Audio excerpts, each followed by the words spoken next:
হামলা পাল্টা হামলার মধ্য দিয়ে ইরান-ইসরায়েল উত্তেজনা আপাতত শেষ হলো। মধ্যপ্রাচ্যের সবচেয়ে বিপজ্জনক পদ্ধতিটা মনে হচ্ছে এবারকার মতো শেষ হলো। যদিও ইসরায়েল এখনও আনুষ্ঠানিকভাবে স্বীকার করেনি যে শুক্রবার ভোরে ইরানে যে হামলা হয়েছিল সেটি তারা করেছে। অন্যদিকে ইরানের সামরিক ও রাজনৈতিক নেতারা বিষয়টিকে গুরুত্বহীন, এমনকি হাস্যকর পর্যন্ত করেছে যে আদৌ কিছু হয়েছে কিনা তা নিয়ে।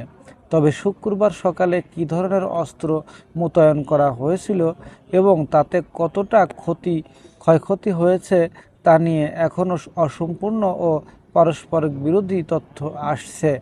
আমেরিকার কর্মকর্তারা বলেছেন নিক্ষিপ্ত হামলার কথা, কিন্তু ইরানের কর্মকর্তারা বলছেন মধ্যাঞ্চলে ইস্টার্ন প্রধানের এবং উত্তর পশ্চিমাঞ্চ তাবেরিয়া কয়েকটি ছোট্ট ড্রোন বিস্ফোরণ হয়েছে।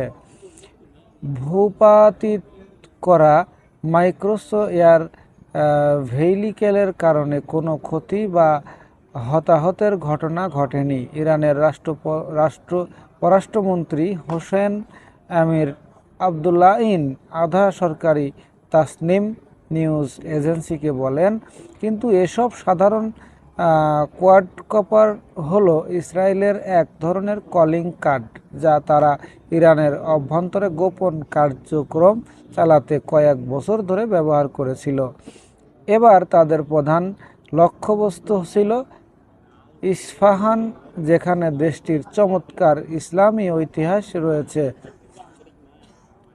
তবে এই দেশটির বিশেষ পরিচিত হল নাতাস পারমাণবিক কর্মসূচির জন্য the Isfahan nuclear technology centre, এবং এটি বড় ধরনের বিমান ঘাঁটি সেখানে আছে তা গত 14 এপ্রিল ইসরায়েলে হামলায় ব্যবহৃত হয়েছে।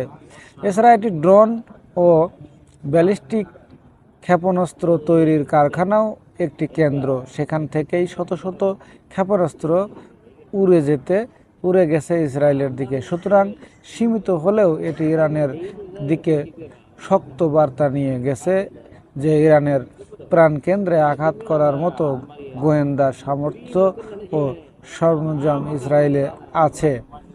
প্রিয় দর্শক, এই শর্ট বক্তব্যে আমরা যতটুকু বুঝতে পারলাম যে তারা যেই অস্ত্রটি ছড়েছিল বা যেই পদক্ষেপটা নিয়েছিল এটা কতটা ক্ষতি হয়েছে এটা জানা যায়নি। তবে যাদের ক্ষতির দিকে ছুঁড়ে মেরেছে তারা কিন্তু এটাকে হাস্যকর বলে নিয়েছে, হাস্যকর মনে করেছে। তো প্রিয় দর্শক,